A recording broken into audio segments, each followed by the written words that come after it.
Баршаңызға қайырлы күн достар, сіздермен Дана. Мен бүгін сіздермен осындай өте керемет болып шығатын әрі қолжетімді заттармен жасалатын жұп-жұмсақ булочкидің рецептімен бөлісетін боламын. Сіздер де видеоны толық соңына дейін қарап, менімен бірге жасап көріңіздер.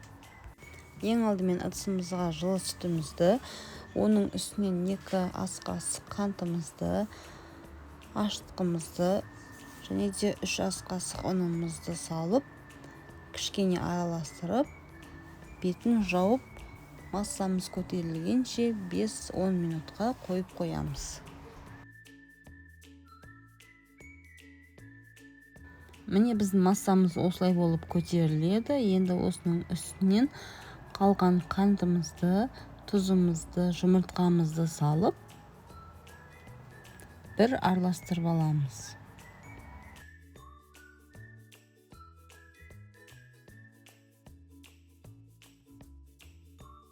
Сосын оның үстінен сұйық майымызды және де ерітілген сары майымызды құйып, тағы да барлығын араластырамыз.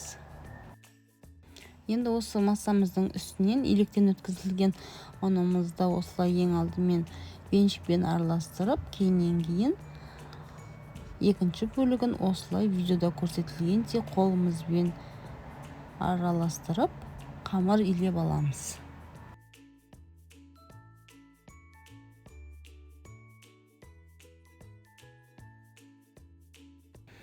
Міне бізде осындай өте керемет жұп-жұмсақ, қолға жабыспайтындай қамыр дайын болды.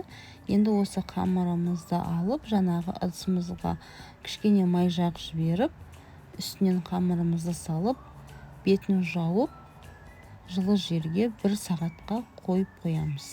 Қамырымыз көтерілгенше.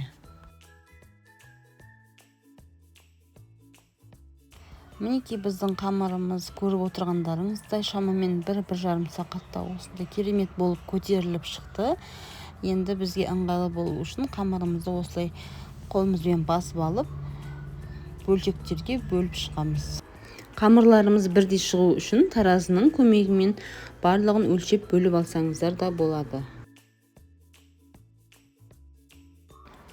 Енді бөлінген қамырларымыздың барлығын осылай домалақтап, столдың бетіне қойып, бетін жауып, тағы да 10 минутқа көтерілгенше қойып қоямыз.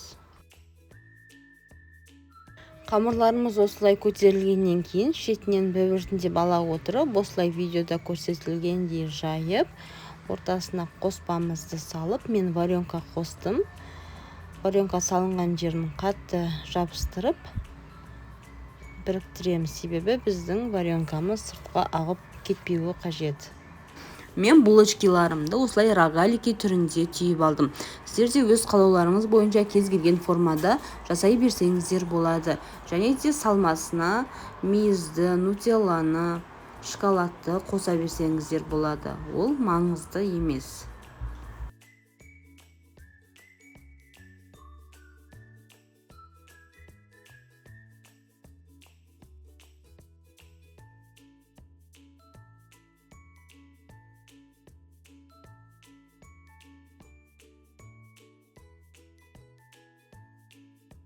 Булочкиларымыздың барлығын түйіп болғаннан кейін, оның бетін тағы да жауып 10 минутқа қойып қойғандарыңыз жөн. Себебі біздің булочкиларымыздың көтеріліп жұмсақ болуы соған байланысты. Енді осының бетін жауып 10 минутқа қойып қоямыз.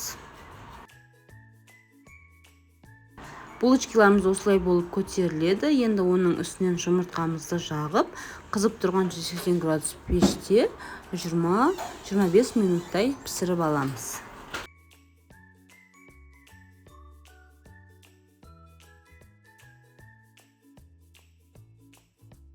Міне біздің булочкиларымыз өздеріңіз көріп отырғандай қып-қызыл болып, әдемі болып пісіп шықты.